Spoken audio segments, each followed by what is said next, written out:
Pant டைட்டா போட்டு outer தை வந்து கபகபன்னு எரியுற மாதிரி ஃபீலிங் ஆகும், ஊசி குத்துற மாதிரி ஃபீலிங் ஆகும் இருக்கா? அதுக்கு ரீசன் வந்து மெராலஜியா பேரிஸ்தா கூட இருக்கலாங்க. இந்த மாதிரி நியூரலேட்டட் கண்டென்ட் வேணும்னா என்ன மறக்காம ஃபாலோ பண்ணிக்கோங்க. நம்ம கிராயின்ல இருந்து அவுட்டர் தைக்க போற லேட்டரல் ஃபெமரல் குட்டினஸ் நர்வ் வந்து கம்பர்ஷன் ஆகிறதுனால இந்த ப்ராப்ளம் வருதுங்க. அந்த நர்வ் வந்து ஒரு சென்சரி நர்வ், அதனால தான் நமக்கு கபகபன்னு எரியுற மாதிரி ஒரு ஃபீலிங் இருக்கு. இந்த ப்ராப்ளம் எதனால வருதுன்னு பார்த்தீங்கன்னா, ஓவர் வெயிட்டா இருக்கிறதுனாலையும், பிரெக்னன்சியில் ஓவர் வெயிட் இருக்கிறனாலையும், அதே மாதிரி பேண்ட் டைட்டாக போடுறதுனாலையும், அதே மாதிரி டயபெட்டிஸ், ஹைப்பர் டென்ஷன், இந்த மாதிரி ட்ராமா, இந்த மாதிரி ரீசனால இந்த ப்ராப்ளம் வரலாங்க. நாங்கள் என்ன பண்ணுவோம் பார்த்தீங்கன்னா, nerve gliding techniques, stretching, strengthening exercise, pain relief மொடாலிட்டியில் யூஸ் பண்ணுவோம்.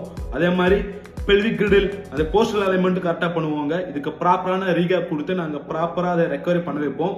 இதுக்கு இந்த பெயினுக்கு உங்களுக்கு ப்ராப்பரான ஒரு ட்ரீட்மெண்ட் ப்ரோட்டோகால் வேணும்னா டை பெயின் கமெண்ட் பண்ணுங்க. உங்களுக்கு டீட்டெயிலான ப்ரோட்டோகால் நான் சென்ட் பண்றேன். அதே மாதிரி இந்த வீடியோவை ஷேர் பண்ணுங்க. ரொம்ப நன்றி.